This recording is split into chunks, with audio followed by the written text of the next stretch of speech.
जौनपुर से। राधे राधे राधे महाराज जी, आपके चरणों में कोटि कोटि नमन। गुरु जी, गुरु मंत्र को जपने में शुद्धता, शारीरिक मानसिक शुद्धता कहाँ तक जरूरी है? यदि अशुद्ध अवस्था में गुरु मंत्र का जाप हो जाता है तो इससे क्या कोई हानि होती है? हाँ, वस्त्र पवित्र होने चाहिए, शरीर पवित्र होना चाहिए, मुख में आचमन करने के बाद ही गुरु मंत्र जपा जाए।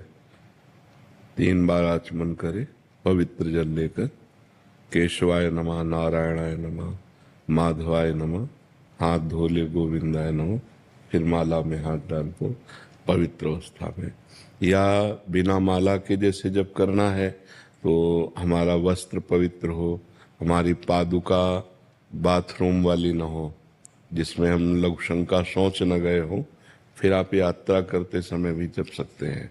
लेकिन नाम जो है उसमें अपवित्र पवित्रो वा सर्वावस्थांगतो पिवाह, उसमें अपवित्र हो या पवित्र हो उसमें कोई बात नहीं है। लेकिन मंत्र में, गुरु मंत्र में पवित्र अवस्था की अत्यंत अनिवार्य आवश्यकता है। यदि अपवित्र दशा में जपोगे तो हो सकता है तुम्हारी बुद्धि को गिरा भी दे, विपरीत भी ले जाए, काम क्रोध की भी वृद्धि हो सकती है।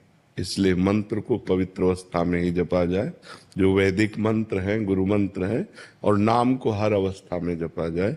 नाम जपने में कोई परेशानी नहीं।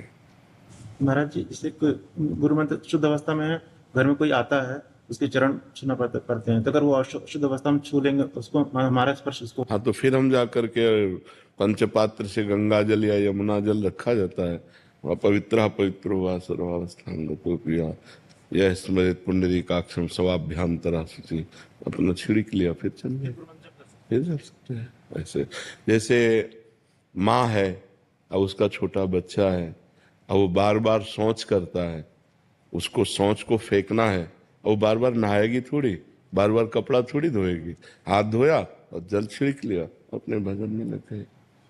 महाराज जी, एक दो प्रश्न इसमें और आते हैं। महाराज जी, जैसे मंत्र का अभ्यास कर रहे हैं तो क्या वो एकदम बाथरूम में गए, यद्यपि नाम चलना चाहिए, 1-2 बार ऐसे निकल गया तो उसमें कोई अपराध नहीं, उसमें कोई अपराध नहीं।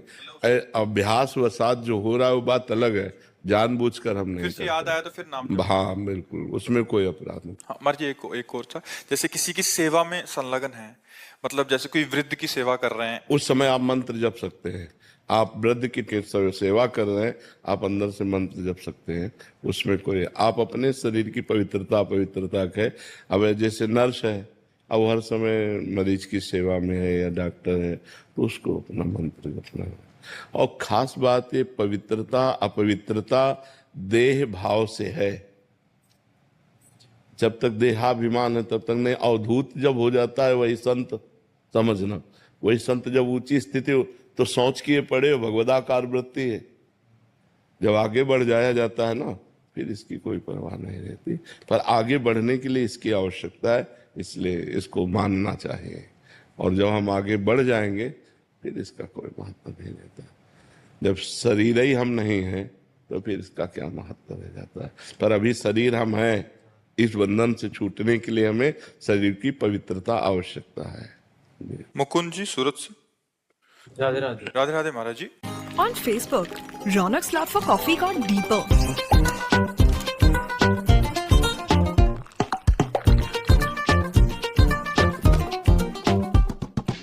Get more into what you're into. Facebook.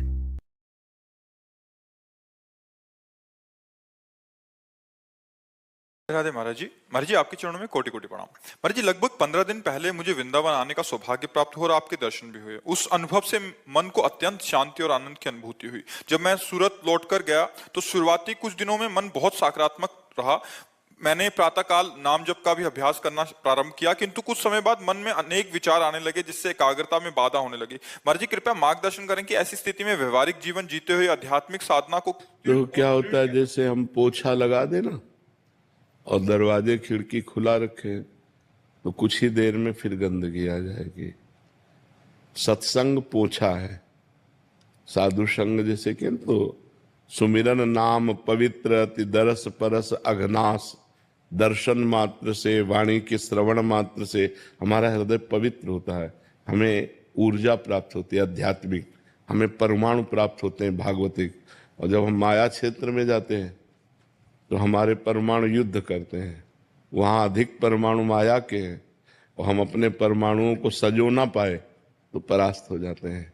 फिर हमारा मन वही विषय चिंतन, फिर वही गलत आदतें, फिर तो लगता है कि जब आए थे तो 2-4 दिन तो सही चला, फिर तो बैटरी डिस्चार्ज हो गई, हम उसे संभाल नहीं पाए।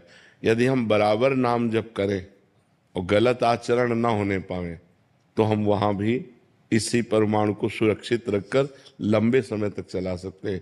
इसीलिए हम कहते हैं जो शिष्य बनते हैं कि महीना 2 महीना में आ जाया करो, मिल जाया करो। तो उसमें जैसे मोबाइल की बैटरी डिस्चार्ज हुई तो फिर हम चार्ज करते हैं नहीं, तो ऐसे ही बैटरी है डिस्चार्ज हो जाती है। अब ऐसी हमारी स्थिति हो जाए कि त्रिगुण का प्रभाव न पड़े, त्रिगुण जो माया है, सतोगुण रजोगुण तमोगुण का प्रभाव ही न पड़े तो हमारी एक रस स्थिति बनी रहेगी। पर अभी त्रिगुण के अंतर्गत है, हम त्रिगुणातीत तो हुए नहीं, तो हमें चाहिए बार बार सत्संग करें, अधिक से अधिक सत्संग करें। जब आपका मन चंचल होने लगे, मोबाइल खोलो, एकांतिक सुन लो, सत्संग सुन लो, बहुत जल्दी लाभ मिलेगा। जहाँ हमारा मन विक्षिप्त हो, हम सत्संग सुन लें तो हमें फिर पावर मिलेगा। सत्संग से हमें आध्यात्मिक पावर मिलता है और माया आध्यात्मिक पावर को छीन करती है।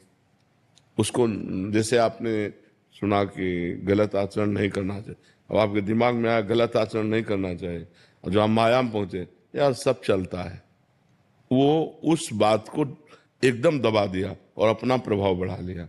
और अगर ये बना रहा तो आपसे गलत आचरण नहीं होंगे, और अगर ये दब गया तो फिर वैसे आचरण होने लगे तो लगेगा कोई खास प्रभाव नहीं पड़ा। जब गए तो प्रभाव पड़ा, इसके बाद फिर तो ऐसा होता है। हम बार बार नाम जप करें, बार बार सत्संग सुने, गंदे आचरणों से बचें, गंदे व्यक्तियों के संग से बचें, तो हमारा अधिक से अधिक समय भजन में चला जाएगा, अध्यात्म में चला जाएगा। और नहीं तो यहाँ से हटते ही हवा बदल जाएगी, नहीं बदल जाती है, दृश्य बदल जाता है, वातावरण जहाँ बदला तो एक अलग वातावरण होता है। तो बाहर का प्रभाव है कि तुम्हारे कंठी धारण करने में, तुम्हारे तिलक लगाने में, तुम्हारे माला लेने में, तुम्हारे भजन करने में बाधा पहुंचा देंगे। और यहाँ तो उत्साह होगा, राधे श्याम जो देखेगा अच्छा, तो यहाँ तो एक उत्साह होगा क्योंकि भागवतिक धाम है।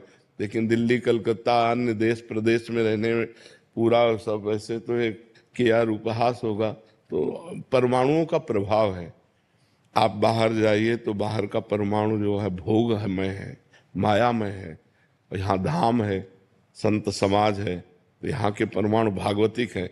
यहाँ उत्साह होगा भजन का, वहाँ उत्साह होगा भोगों का, वहाँ उत्साह होगा संसार का। तो इसलिए वहाँ भी हम अपने को बचा पाए, इसलिए सत्संग सुने, नाम जप करें, बार बार सत्संग की बातों का स्मरण करें।